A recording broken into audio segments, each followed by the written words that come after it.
私要に一つお願いがあるんだけど。なんだよお願いって。私と家族を作って。在吗？一起来创造家人呀！这名场面就出自今天我们要接着讲的番《达尔文游戏》。上期我们说到，朱哥约阿耀在工厂见面，两个人因为印记的事儿一个没谈拢就开始大打出手。首先，阿耀使出一招闪瞎他的狗眼，用电筒晃了朱哥的眼睛。男も女も関係あるかよ。むしろ武器を持たせたら女の方が怖いっつの。但是朱哥他是谁呀？不败女王，业界神话。他掏出工厂大门的遥控器，先把门关上再说。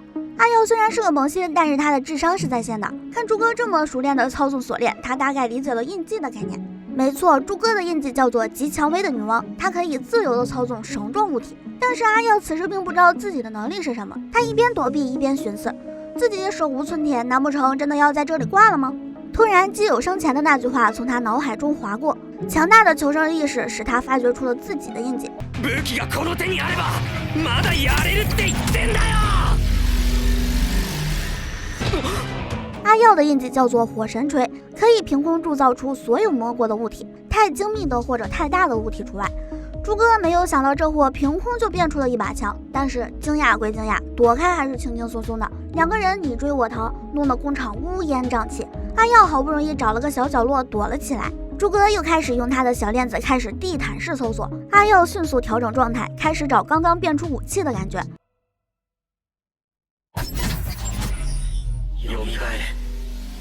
就趁着这种密之自信的状态，他把枪固定好，然后故意让枪发出一发子弹。朱哥通过化妆镜发现了枪的烟雾，顺势就找了过去。当朱哥赶到时，才发现中了圈套。此时阿耀在远处扯动早就绑在扳机上的绳子，子弹刚好打断了工厂的电线，周围一下子陷入了黑暗。阿耀早就闭上眼睛，提前适应了黑暗，而朱哥刚接触到黑暗，现在什么也看不清。他想要趁机近身肉搏，朱哥也没有坐以待毙，他凭借着脚步声操纵着链子攻击着阿耀。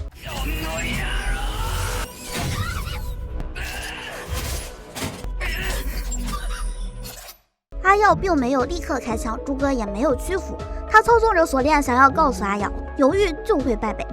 阿耀制止了他，并且让他取消游戏。取消？朱哥一听他这傻瓜言论，才知道这货真的是什么都不知道的萌新，瞬间就放下了戒备。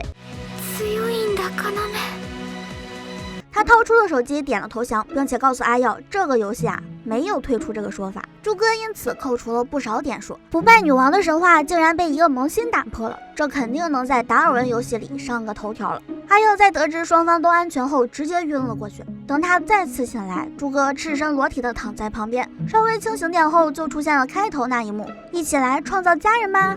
其实人家嘴里的创造家人指的是血盟，在达尔文游戏里，血盟成员就是超越家人的真正伙伴。不过此情此景，不管朱哥说什么，阿耀的小脑瓜现在已经放弃了思考。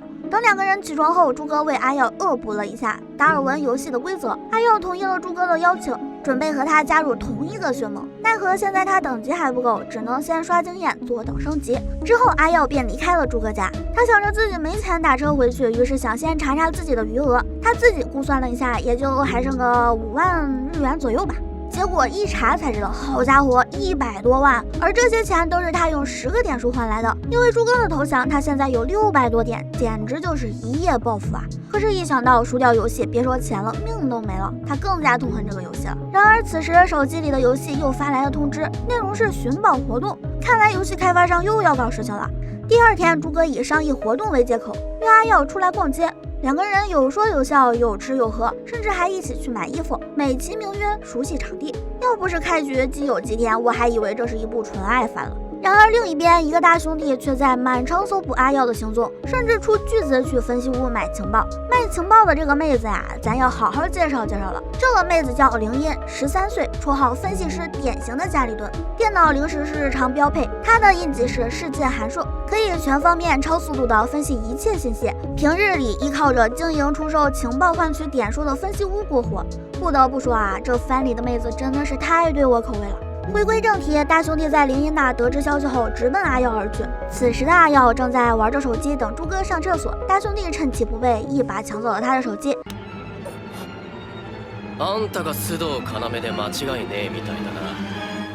ちょっと面かせよ。没了手机就是任人宰割的羔羊，阿耀没得选。两个人来到了荒无人烟的小巷，大兄弟开始是一顿猛话。他说：“你现在可是新闻人物了。”小萌新上来就干掉了新人猎手大熊猫，随后就终结了不败女王的连胜。你老牛了，今天咱俩就来比划比划。阿耀表示无冤无仇的，没必要干仗呀。大兄弟哪管那么多，直接强制 PK， 上来就连揍阿耀好几拳，直接把他干趴下了，顺便还嘲讽了两句。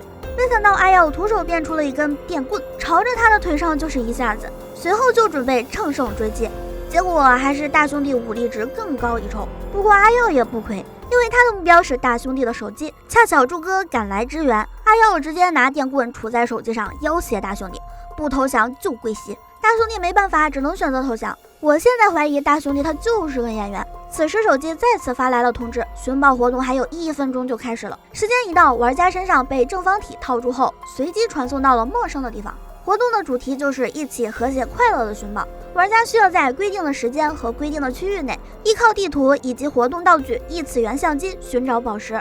游戏结束时，如果玩家手中持有的宝石数不足3个，就预示着游戏失败。不同宝石代表的分数不同，存活下来的玩家将按照宝石分数和进行排名。本次活动参加人数为300，玩家可以随意攻击对手，也就是一场300人的大乱斗。而这次活动投放的宝石数量也恰巧是300，也就是这场游戏的存活率只有1/3。阿耀头一次参加，第一反应就是先给猪哥打电话，但是游戏开始后是无法和外界交流的，没办法，只能硬着头皮上了。阿耀的起始点是一家酒店，他决定先从这里出发，于是用异次元相机慢慢的搜索安全地带，没想到还是被一个面具男发现了行踪。而另一边的猪哥在寻找阿耀的同时已经杀疯了，不愧是我舅舅看中的女人。到底寻宝活动结局如何，还有哪些异能出现？想要看的赶紧点个关注，爱你们，